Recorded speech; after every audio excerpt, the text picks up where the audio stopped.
Hey everyone, it's June 21st, and that means that if today's your birthday, you share with multiple murderer Patty Columbo, who killed 3 members of her own family in 1976 to try to collect an inheritance. And that is her right up there.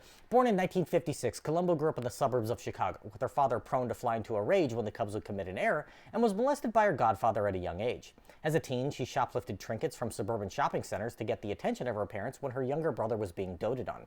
She ran up thousands of dollars in transactions with stolen credit cards, for which her parents paid restitution, but she would soon do far worse than hurt their bank account.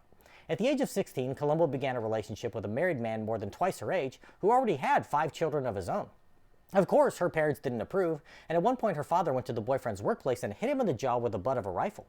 Columbo left home and moved in with her boyfriend and his wife before the two got a place of their own. He pressured Columbo into engaging in group sex and posing for nude photos with a German Shepherd. Filled with rage at her family, she decided that she wanted to kill them to inherit their money.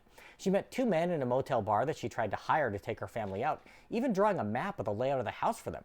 But they just took her money and ran after sleeping with her as a down payment, so she and her boyfriend decided to act themselves. In 1976, she and her boyfriend went to the family home, with Columbo acting as a decoy at the front door as the boyfriend entered from the rear of the house and shot her father from behind. She then bashed him on the head with a bowling trophy to make sure he was dead, knocking out 4 of his teeth.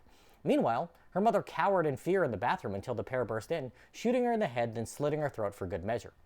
Columbo's younger brother slept through the carnage, and she and her boyfriend woke him up and shot him before she stabbed him 87 times with a pair of scissors. When his corpse was found, the wounds were so prevalent that it looked like he had a case of the measles. After completing the rampage, they set the thermostat to 97 degrees to speed up decomposition of the bodies and left, taking one of the family cars, attempting to make it look like a robbery gone bad. The bodies weren't found for 3 full days when police stopped by the house to inform the father that his car had been found abandoned in a seedy neighborhood. Columbo was interviewed and told police that her family was connected to the mafia to try to deflect suspicion, but police didn't buy it and intentionally had a handsome officer assist in the investigation. She brazenly flirted with the cop at her parents' funeral to the point where her relatives were disturbed by the display, and her bizarre behavior led to her arrest for murder. What she didn't know was that she had been written out of her parents' will, so there was no inheritance to be gained anyway. Columbo and her boyfriend were tried and convicted for their heinous actions, being sentenced to 200 years in prison each.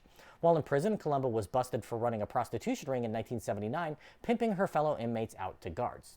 Just one more thing.